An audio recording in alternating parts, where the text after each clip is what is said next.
Hello there, kia ora. During the election in 2023, Christopher Luxon coined a term that still haunts him to this day: the coalition of chaos. He used it to try and scare voters from voting for Labour, the Greens, or Te Pāti Māori.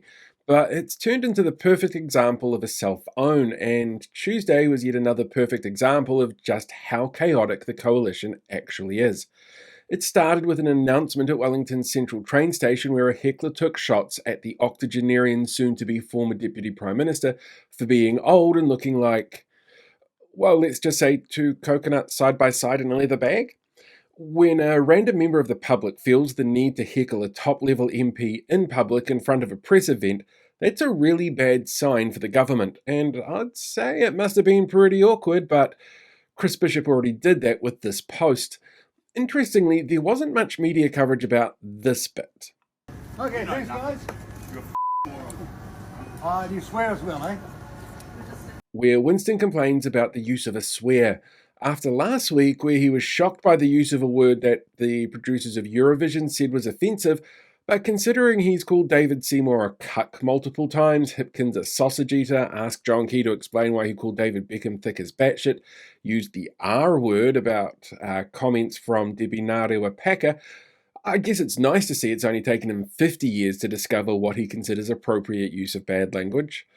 They also had to deal with the fallout of the Prime Minister telling Mike Hosking that they shut down any Māorification that they came across, including the use of Te Reo Māori when they come across it in government departments, which totally doesn't sound racist, targeting anything Māori at all, said no one ever.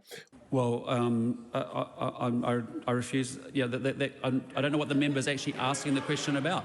I mean, it's not a term that I've used. While debate raged as to whether new speed limit signs with heaps of small print put in place by the coalition's ideological decision that went against the advice of experts and the pleas of communities to raise speed limits outside schools came into effect, meaning not only can you drive faster around small kids, you can do it while distracted trying to read the fine print.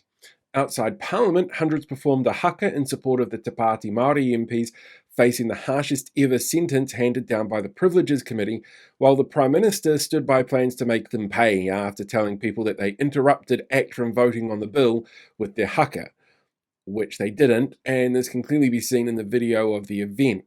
But the Prime Minister just tried to wave that away. It was revealed that ACT's member of that committee had looked into pushing for prison time for the MPs. So weird how David Seymour had told the public the MPs should consider themselves lucky that they weren't in prison, like it was something he'd wanted to push.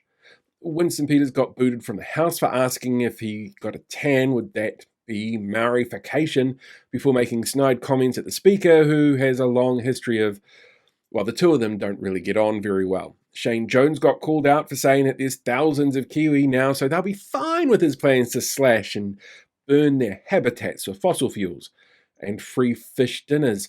It was revealed that in a rush to set up the failed Family Start tax credit system, IRD haven't actually been given the tools to check how many, if any, got the full $252 tax promise that the finance minister staked her career on in the election. The debate started then afterwards with Judith Collins, the MP who leaked personal information to Cameron Slater, the MP who said that she wouldn't stab Jacinda in the back, she prefers to stab from the front, the MP who decided to endorse a company her husband is a director in, got up and said that she was a stickler for the rules, and rules are rules.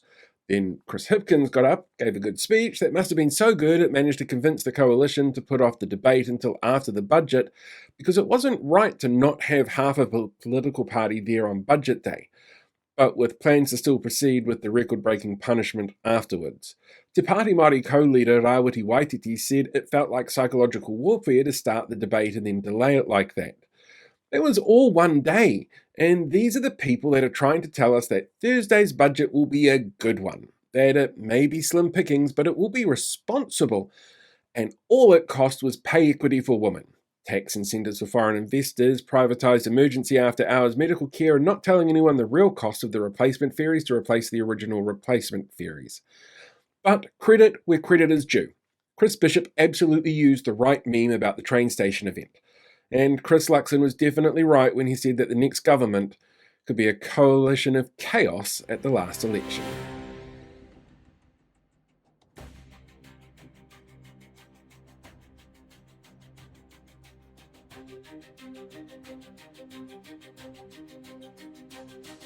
Hey, thanks for checking out today's video. Make sure you like, share, subscribe so you get more updates as we go along. We deal with these guys for the rest of the year.